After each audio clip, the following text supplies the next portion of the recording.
চাল দিয়া চাপটি বানাইলাম। এটা আমার খুব পছন্দের একটা খাবার।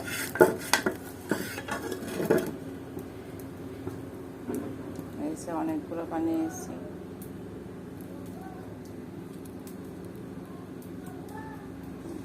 পাতলা করে কাগজের মতো পাতলা করে একদম